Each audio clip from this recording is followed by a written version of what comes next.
Have you been thrashing to Annie since age 3? Do you sneak a peek at BroadwayWorld.com on the school computers sometimes? Do you love to sing, dance, and act? Well then, have you considered the possibility of obtaining a BFA in musical theatre? I sure hope you have, because this video is going to be boring for you if you haven't. In this week's episode I will be giving you the real tea about applying to college for musical theatre and how to do it successfully like me.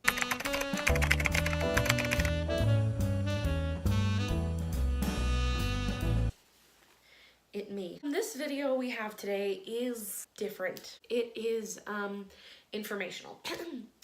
Sorry, just feeling a little parched. I'd just like to bring some attention to myself right now. I am holding a Minecraft sheet and this weird water ball that I got at Walmart. I'm also wearing Trolls glasses on the top of my head. I couldn't really tell you why I did this. I'm sorry. Okay, I need to actually start this video. So you might be wondering, what is this video?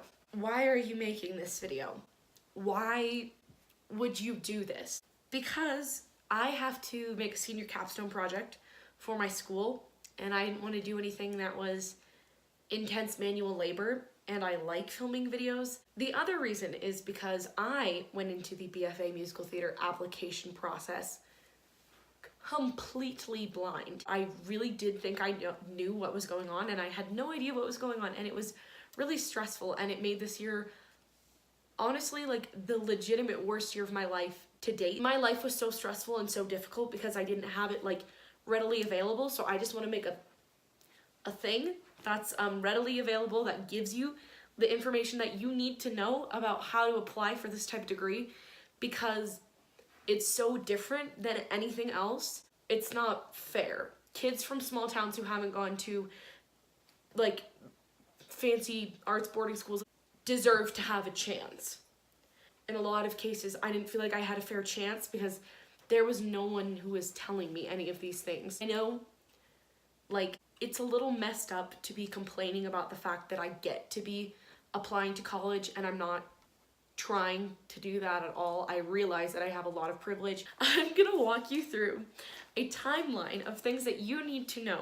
Things that I did that helped me, things that I wish I had done. I like wrote stuff down. This is a big deal. I'm getting overwhelmed. Before your junior year, I know you're like, what the frig? I just really want to stress this. Applying for a degree, any BFA, is not like applying just like if you're just plain applying to college. If this is really what you want to do with your life, you need to know. That wasn't really an issue for me. I've known pretty much since I was like 8 that I was gonna get a degree in musical theater, but there was still a part of me that was really scared because I feel like I have the intellectual capacity that I could have thrived in other fields. I had to sit down and look myself in the mirror and have a really tough conversation with myself and decide if I really wanted to put myself through this and if I really wanted to get a degree where there wasn't a guaranteed job at the end. But at the end of the day, I realized that this is what I love to do. This is what I've always wanted to do. Taking that big risk, you know, high risk equals high reward. High risk equals high reward when building your bond portfolio. So before your junior year, sit down, have that hard conversation with yourself. Decide, is this really what I want to do with my life? If the answer is yes, I would highly encourage what I'm going to refer to as a skill building summer program. What I mean by that is like a summer program that focuses on like developing skill and is not strictly for preparing you for audition. So I was lucky enough to be able to do 3 skill building summer programs at Idlewild Arts Academy. And then so I did the summer program at the Royal Conservatoire of Scotland, did a summer program at Trinity Le Bon Conservatoire, which is in London. I had really individualized, really solid training at the Idlewild summer program, and I would recommend that summer program so highly to anyone who wants to do it. I had literally never tapped before I got there. By the end of 2 weeks, we did make an omelet from something rotten, which is like a big tap number, and I was like doing the moves. The Idlewild summer program, while by far the best summer program experience I had, is astronomically expensive. It is literally $3,000 for 2 weeks. And it's not lost on me at all that I am in an extreme position of privilege, and I couldn't have done it if my parents hadn't paid for significant parts of these programs. This just goes before even your junior year. Make sure that you are doing your best to develop your singing, dancing, and acting skills. Everyone has a place where they feel strongest, and I think that that's like something to think about when you're building those skills. On to after your junior year, the summer before senior year. I would highly recommend, and I did not do this, and I think it ended up being to my detriment, doing a college prep summer program. If you know you're trying to go to Carnegie Mellon or Boco or one of those top crazy schools and you really think that you have what it takes, audition for the summer program. There's like ones that like help you film your pre-screens and all of this stuff before you even start your senior year, which I just think is amazing. So when I was looking at schools, I literally just looked up top 25 BFA musical theater programs. And I was like, okay, I'm applying for all 25 of these. I didn't really, till later when I realized that that was not manageable, realize that that's not feasible physically to apply to like 25, 30, however many schools, even though some people do. I don't think that that's a good idea. I say that having applied to 20, but if I had tried to do 5 more, I don't know what would have happened to me. You want to diversify schools. Some schools have lower, higher acceptance rates. Some schools are looking for different types, which sucks to hear, but they are, and that's part of the industry, and it sucks, and I think it's stupid. That's all I have to say on that. I would say to help with this, either with the help of an audition coach or on your own, I would say I think it's really important to just sit down and make a list of things that were important to me in a program, and it's really easy to see, like with a lot of schools, like, oh, that's not gonna work. I didn't know that this existed until I literally got 2 auditions.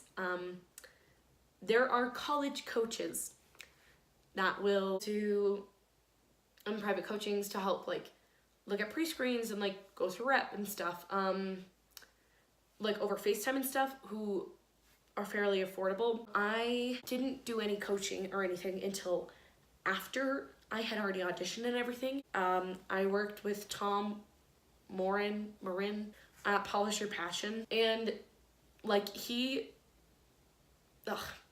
just the kindest soul. I just got along with him really well, and everything he had to say was like really nice, and I only talked with him in the end about my decision making. He really helped me break stuff down super logically, but most people that I talked to at auditions had coaches, and coming from a small town where like no one goes into this and it's not like a big thing, and I don't go to like a big competitive art school, and like I just literally had no idea. I don't think it hurt me in the long run, because I mean, I obviously still got into places and I still passed really hard to pass pre-screens, and I still did it, but I can only imagine how much more successful I would have been, how many more acceptances I would have gotten had I known that those resources were available. Beginning of your senior year, you're gonna wanna film your pre-screens.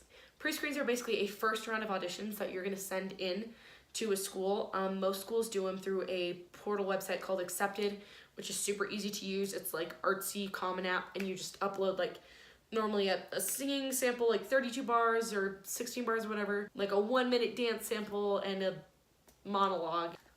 Let me tell you, pre-screens are so hard. They're so hard because you're putting all this time and energy into filming them, and to just get like no through like an automated email before they've even met you in person literally sucks so much. Just so brutal, and can feel so isolating because no one else knows what you're going through, especially if you go to a school like where I go to school, where people literally don't do this. you have to know that it's not like about you. And I didn't quite get that in the beginning of this process, and I was taking everything so personally, and I was so scared, especially because I got a lot of pre-screen rejections before I passed any, that I wasn't even going to make it past the first round, and I wasn't going to be able to go to college for what I wanted to do. Some schools don't have pre-screen. Pretty much every school that I got into didn't have a pre-screen. With pre-screens, you can talk to a coach. I keep saying a coach, but like literally like it's these people's jobs to know like what's going on in the college and musical theater college admissions world. Like talk to one of them about the rep you're gonna do, about how to film them, about like stuff like that. If you can just do like a little video chat that is like not super expensive. Again, I didn't do this. Should I have probably talked to someone? Maybe. Would it have helped me get into more places? Maybe. I don't know. Maybe I was doing something horribly wrong in my pre-screens and I didn't know. So in addition to having to put in all this pre-screen material, you also have to physically, academically apply to schools. I did really well academically in high school. So getting in places academically was not the biggest concern for me, especially because like none of these programs are like Ivies. I got offered scholarship money at a lot of places, which was really nice. But if you've been a solid C student through all of high school, unless you're extremely wealthy, maybe applying to a school like NYU isn't gonna work out for you unless you're gonna get a massive talent scholarship, which you very well could. Being able to pay for things is like a reality that's gonna come in sooner rather than later. And even though I did really well academically in high school, I still didn't get like enough scholarship money at some places. So it's something to look into and to think about the academic profile of the school as well as the artistic program itself. For academic apps, the Common App is gonna be your best friend. Do as many applications through the Common App as you can. It's just gonna save you so much time. Don't apply to the school academically beforehand unless you have to. Wait to pass the pre-screen and then do it. Some places in the pre-screen will say, like, you need to have started your academic application to the university. Then you do the application to the university. Then you submit it. I cannot tell you how much money I wasted because I applied to schools not knowing how competitive pre-screens were and then lost the application fee for a school that I wasn't planning on going to because I didn't pass the pre-screen for the program I wanted. I literally got into PACE academically, got their highest merit scholarship, and then didn't pass the pre-screen and lost like my $60 application fee. Mid-senior year. This is where the trouble starts. So I had an audition for Florida Southern College in December, which was significantly before, like a month before, all of like the main craziness of auditions started, and that was so helpful. To do a smaller school on-campus audition before I had to like go into auditions, especially because I didn't know what I was getting myself into because I'd never done a big audition like that, was so helpful. And I ended up getting into the school. So I had one acceptance in my pocket, having a decision in my pocket before I went into big auditions.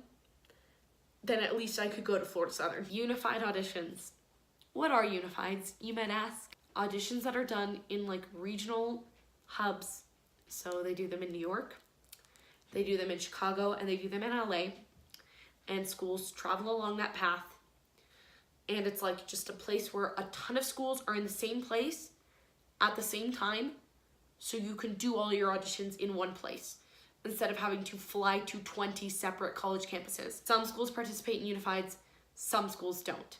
Traveling for auditions is stressful. You're trying not to get sick and you're traveling and you're in this space like in Chicago. Those are like the biggest unifieds because they take place over the longest amount of time. They do them in the Palmer House, which is a beautiful hotel. It's confusing. There's so much hustle and bustle. The walls aren't soundproof because they're literally like conference rooms that people are auditioning in. So when you're in a hallway where there's auditions, like you can just hear like millions of different songs like going on around your head because the sound is like leaking through. It's so stressful, and there's so many people, and there's so many people who want to do the exact same thing as you, and you meet someone and they're talking about how they passed the pre-screen for something, and you're like, wow, I didn't even pass the pre-screen for that. Like, the environment surrounding auditions was so stressful. I had the time of my life at auditions, because I literally got to not go to school for like 3 entire weeks this year and just like do what I like to do, which is so cool, and I was so happy to be able to do that. In actual auditions, I had no like bad audition experiences. All of my auditioners were like really nice. Some of them just like weren't into me, and I could tell, and I was like, cool, peace. And then I would say the biggest thing is just to be confident and to show an accurate version of yourself and to have fun. I was really scared going into my first few auditions, and I, coincidentally enough, those are like the first 3 schools I got rejections from.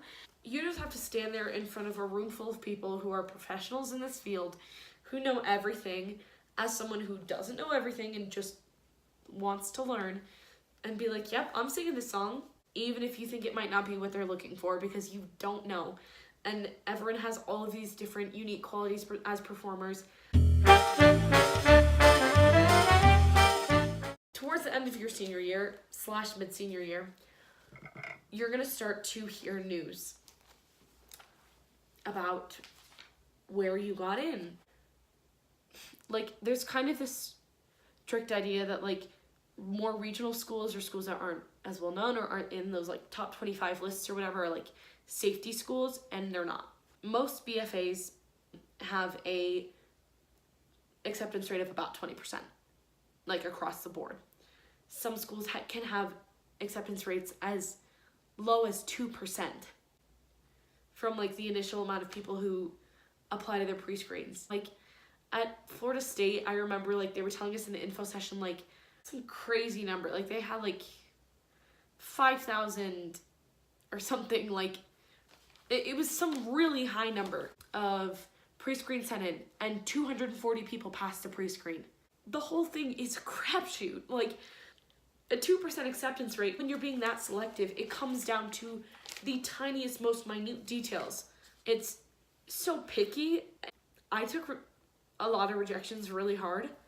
I took them really personally, and sometimes it's hard not to. And I didn't get into any of those schools that are like the tippity top, upper echelon, Carnegie Mellon, Pace, whatever, like those schools that you hear all about that have like 16 people who graduated from them and your Broadway playbill and all this stuff. And in the end, I realized that I'm okay with that, because those schools cater to a level of commercialism that I don't like participating in when I'm creating art. And at the end of the day, this is an art form, and I want to develop skills within an art form that are going to help me create art. I don't want to like shade schools, but they weren't like necessarily going to develop the things that maybe I wanted. A lot of my issue with a lot of the BFA programs that I encountered was that they legitimately expected you to have had this amazing training and be professional level and be a finished product that they could just sell by the time you were a senior in high school. And that is unrealistic, because you're literally 18 when you graduate high school. Like, some of these schools need to pipe down. A lot of times, what might be the best choice for you is sitting right there. And that's what happened with me. College decision time. Since this is mostly going to be shown to people at my school, they already know where I'm going to school, but drum roll please. I'm going to the University of Utah for the BFA Musical Theater program, and I'm so excited. Literally so excited, so happy. There's balsamic vinegar on this sweatshirt. Ignore that. I had applied to the school because I knew someone who got in there, but I had discounted it completely because it was in the Southwest and I live in Arizona. But I realized like this is the best decision for me. And I realized as I was going through with Tom from Polish Your Passion, this is literally an ad for Polish Your Passion, but I just worked with him and I really liked him. I realized like this school checked all the boxes for me. Things just worked out the way they were supposed to work out. So overall, I got into 4 schools out of 20. I'm really happy that I got into schools. I hope that this video was helpful. I know that this isn't like what I normally post on my channel, and that it's honestly kind of boring and is talking about all this stuff like that's super like weird and specific. And if you are not trying to get a BFA in musical theater, you literally probably don't know what I'm talking about. Yeah, I'm going to college. I'm gonna go get my BFA in musical theater. I'm really excited to get started in this really difficult and challenging industry. This isn't even everything, but I tried to at least generally hit all the points. So if you have any questions, please leave them in the comments. If you're someone who's trying to apply for a BFA in musical theater who watches this video, if you're not someone who's applying for a BFA in musical theater and you thought that this was boring, sorry. Yeah, have a wonderful time. Adios, muchachos.